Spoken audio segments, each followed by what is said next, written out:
الحمدللہ وکفا وسلام علی من لا نبی بعد ولا رسول بعد یا رب صلی وسلم دائما ابدا مولایا صلی وسلم دائما ابدا علی حبیبک خیر الخلق کلہم بسم اللہ الرحمن الرحیم۔ السلام علیکم ورحمۃ اللہ وبرکاتہ۔ ناظرین، میں آپ کا میزبان عبدالوہاب پروگرام رمضان ہمارے ساتھ کے ساتھ حاضر خدمت ہوں۔ ناظرین، اللہ رب العزت کے فضل و احسان سے اللہ رب العزت نے ہمیں رمضان المبارک کا بابرکت مہینہ عطا فرمایا، جس کی ہم جتنی قدر کریں اور اس نعمت کا جتنا شکر ادا کریں اتنا ہی کم ہے۔ ناظرین، اگر آپ کو مکہ مکرمہ کی برکات حاصل کرنی ہے تو آپ کو سفر کر کے بیت اللہ جانا ہوگا۔ اگر آپ کو مسجد نبوی کی زیارت کرنی ہے تو آپ کو وہاں پر جانا ہوگا۔ اگر آپ کو مساجد کے اندر کی عبادت کے فضائل اور برکات حاصل کرنے ہیں تو آپ کو وہاں پر جانا ہوگا۔ لیکن یہ رمضان مبارک ایک انتہائی عظیم الشان مہینہ ہے کہ جس کے پاس آپ کو جانا نہیں، یہ آپ تک خود پہنچتا ہے۔ اس کی برکات، اس کی سعادتیں، اس کے فیوزات، اس کی تمام رحمتیں ہماری طرف خود بخود ہمارے گھروں میں، ہماری مسجدوں میں، ہمارے محلوں میں، ہمارے شہروں میں، ہمارے علاقوں میں، ہر جگہ خود بخود اللہ رب العزت کے فضل سے پہنچتی ہیں۔ اگر انسان اللہ رب العزت کی اس نعمت کا شکر ادا کرے تو وہ یہ نعمت ایسی ہے کہ جس کا ہم شکر ادا نہیں کر سکتے، لیکن اللہ رب العزت کا احسان ہے، اللہ کا فضل ہے کہ اللہ رب العزت نے ہمیں اس رمضان کی قدر کرنے کی جو توفیق عطا فرمائی اور جو راستہ بتایا کہ اس طریقے پر تم رمضان کو اگر گزارو تو یہ رمضان کی قدردانی ہے، رمضان کا شکر کرنا ہے۔ ناظرین، کل میری گفتگو کا موضوع روزہ، صوم، رمضان، اس کی اہمیت اور اس کی افادیت تھی۔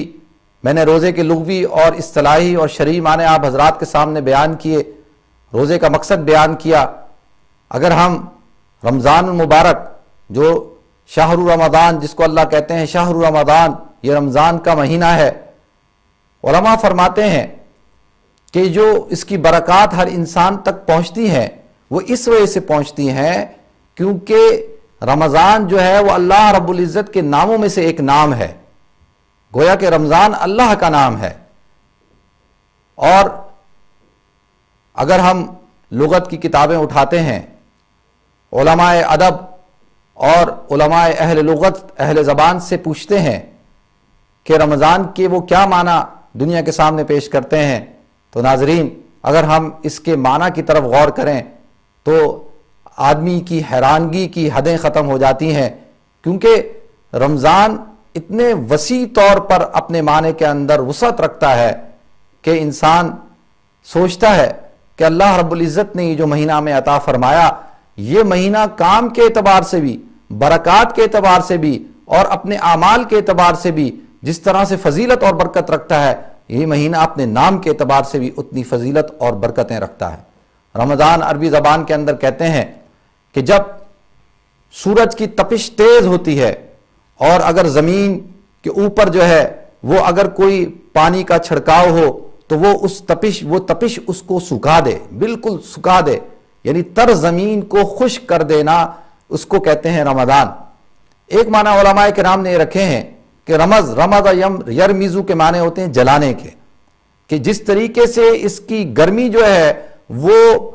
زمین کے اوپر سے جو ہے سرسبزی کو اور پانی کو سکھا دیتی ہے، جلا دیتی ہے، اسی طریقے سے یہ رمضان جو ہے ایک مومن اور ایک مسلمان کے گناہوں کو جب متوجہ ہوتا ہے تو اس کے گناہوں کو جلا دیتا ہے اور اس کے گناہوں کو جو ہے وہ ختم کر دیتا ہے۔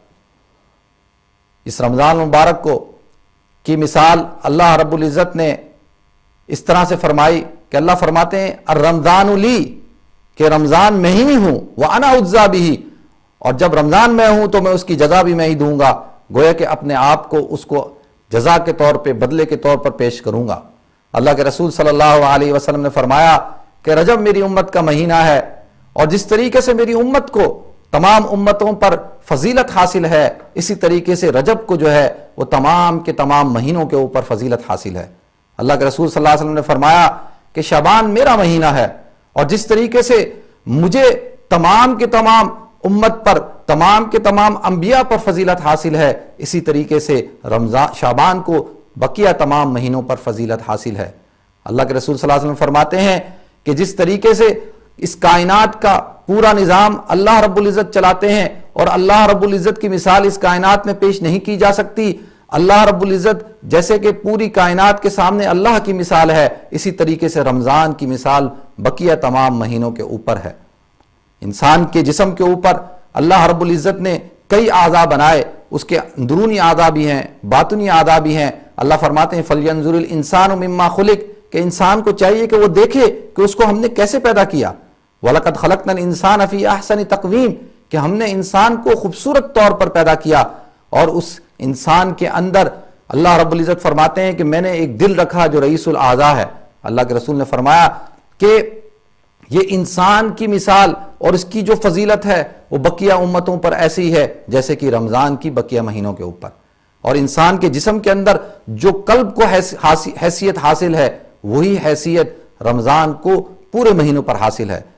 ایسے تو سارے ہی گھر بابرکت ہیں، سارے ہی گھر مبارک ہیں، لیکن جو سب سے بڑا عظیم گھر ہے وہ ان اول بیت وضع للناس للذی ببکۃ مبارکا وہدی للعالمین، کہ دنیا کے اندر سب سے پہلا گھر جو اللہ نے وضع کیا جس سے پورے عالمین کے اندر ہدایت پھیلتی ہے وہ مکہ مکرمہ ہے۔ جس طریقے سے مکہ مکرمہ یعنی بیت اللہ کو پورے دنیا کے گھروں پر، تمام مساجد کی مسجدوں کے اوپر، اور بیت اللہ شہر کو، مکہ کو جو ہے پورے شہروں کے اوپر جو فضیلت حاصل ہے، اسی طریقے سے رمضان کو تمام مہینوں پر فضیلت حاصل ہے۔ ویسے ساری کی ساری زمین جو ہے وہ بابرکت ہے۔ اللہ رب العزت ارشاد فرماتے ہیں وَإِلَى الْأَرْضُ كَيْفَ سُطِحَتْ، کہ تم دیکھو میں نے زمین کو کس طرح سے پھیلایا۔ اور پھر اللہ رب العزت نے فرمایا کہ حضور اکرم صلی اللہ علیہ وسلم جس جگہ آپ کی آخری آرام گاہ ہے مسجد نبوی کے اندر، حجرہ حضرت عائشہ صدیقہ رضی اللہ تعالیٰ عنہا، جی زمین کا جو ٹکڑا حضور اکرم صلی اللہ علیہ وسلم کے جسم کے ساتھ لگ رہا ہے، وہ دنیا کے اندر سب سے بابرکت جگہ ہے، سب سے مبارک جو قطع ارض ہے وہ حضور اکرم صلی اللہ علیہ وسلم کے ساتھ جو زمین کا ٹکڑا لگ رہا ہے وہ ہے۔ تو اسی طریقے سے رمضان کو تمام مہینوں پر فضیلت حاصل ہے۔ ویسے تو تمام کے تمام پانی جو ہے اللہ فرماتے ہیں وَأَنزَلْنَا مِنَ السَّمَاءِ مَاءً طَهُورًا، کہ ہم نے آسمان سے پانی کو اتارا جو پاکی کرنے والا ہے، جو زندگی دیتا ہے، جو حیات دیتا ہے۔ اور تمام پانیوں میں سب سے جو فضیلت حاصل ہے وہ زمزم کو حاصل ہے، جو زمزم کا مقام ہے وہ اور پانیوں کا نہیں ہو سکتا، اسی طریقے سے رمضان کا جو مقام ہے وہ اور مہینوں کا نہیں ہو سکتا۔ ناظرین، یہ چند مثالیں تھی آپ حضرات کے سامنے رمضان کی فضیلت کے اعتبار سے بیان کرنے کی۔ اب اگر ہم غور کریں کہ انسان بیسکلی اپنے مزاج کے اندر جو حریص ہے، وہ لالچی ہے، اس کے اندر ہر اس کام کے پیچھے وہ جاتا ہے جس کے اندر اس کو نفع نظر آتا ہے۔ اسی لیے اللہ رب العزت نے جگہ جگہ قرآن کے اندر بیان کیا، جنت کے تذکروں کو کیا، اور جنت کی نعمتوں کو بیان کیا، اور جنت کی پورے منظر کو بیان کیا، اس لیے کہ جب انسان کے سامنے مقصد اس کو رکھا جائے گا کہ تمہیں اس دنیا کے اندر جو اللہ چاہتے ہیں وہ زندگی گزارو گے تو یہ جنت ملے گی، تو انسان طبیعی طور پر خوش ہوتا ہے۔ لیکن ایک مومن حقیقی وہ جنت کے لیے عبادت نہیں کرتا، وہ جہنم سے بچنے کے لیے عبادت نہیں کرتا، وہ اللہ رب العزت کی ذات کی خوشنودی کے لیے، اللہ رب العزت کی محبوب حقیقی بنانے کے لیے وہ کہتے ہیں کہ جنت مانا کہ تجھ میں حور و قصور رہتے ہیں، میرے دل کا طواف کر جنت، میرے دل میں حضور رہتے ہیں۔ اگر جنت کی حوریں دل میں بسی ہیں یہ عبادت ہی کیا، یہ تو سوداگری ہے۔ اصل مومن جو ہے وہ رمضان مبارک کے اندر جب رمضان اس کے ساتھ متوجہ ہوتا ہے، جب رمضان کا مہینہ اس کو ملتا ہے، تو رمضان کا مہینہ اس سے اس بات کا تقاضا کرتا ہے کہ وہ اپنے منعم حقیقی جو اللہ رب العزت کی ذات ہے، جس نے ہمیں انسان کو انسان بنا کر فضیلت اور اشرفیت عطا فرمائی. ناظرین، دنیا کے اندر 18,000 سے زیادہ مخلوقات پائی جاتی ہیں، ان سب میں سب سے افضل مخلوق جو ہے، سب سے افضل تخلیق جو ہے، اللہ رب العزت نے وہ انسانوں کو عطا فرمائی. اور پھر انسانوں میں سب سے افضل انسان جو ہیں، سب سے افضل امت جو ہیں، وہ حضور اکرم صلی اللہ علیہ وسلم کے امتی، جن کی اور انبیاء نے تمنا کی کہ اللہ ہمیں بھی ایسی امت عطا فرما. ناظرین، اس امت کو اللہ رب العزت نے جو فضیلت عطا فرمائی ہے، وہ بقیہ تمام امتوں کو ایسی فضیلت اور وہ مقام عطا نہیں فرمایا. اور یہ امت دنیا میں آنے کے اعتبار سے آخری ہے، لیکن جنت کے اندر جانے کے اعتبار سے سب سے پہلی ہوگی، اور یہ آخری ہے، اور اس کے بعد اب کوئی امت نہیں آئے گی. اور حضور اکرم صلی اللہ علیہ وسلم جو ہیں وہ آخری نبی ہیں، ان کے بعد کوئی نبی نہیں آئے گا. ناظرین، رمضان مبارک ہماری طرف متوجہ ہو چکا. اب ہوتا کیا ہے، عام طور پر ہم یہ دیکھتے ہیں کہ شروع کے دن کے اندر، پہلے دن کے اندر مسجدیں بھری ہوتی ہیں، تراویح کے اندر جائیں جگہ نہیں ملتی، فجر کی نماز کے اندر فل مسجد ہوتی ہے، اور جو ہے بالکل انداز بدل جاتے ہیں، موسم بدل جاتا ہے، اور جو ہے اتوار بدل جاتی ہیں. جو لوگ رمضان کے علاوہ جو ہے مسجد کا رخ نہیں کرتے، وہ رمضان کے اندر جو ہے وہ مسجدوں کا رخ کرتے ہیں. تو ناظرین، انشاءاللہ ہماری گفتگو جاری رہے گی. ہم جو ہے وہ ایک مختصر سے بریک کی طرف جائیں گے، اور بریک کے بعد انشاءاللہ آپ ہمیں لائیو کال بھی کر سکتے ہیں، اور آپ کے مسائل جو شریعت سے متعلق ہیں انشاءاللہ ان کا حل قرآن اور حدیث کی روشنی میں پیش کیا جائے گا. ناظرین، ایک مختصر سے بریک کی طرف جاتے ہیں، انشاءاللہ بریک کے بعد پھر حاضر ہوں گے.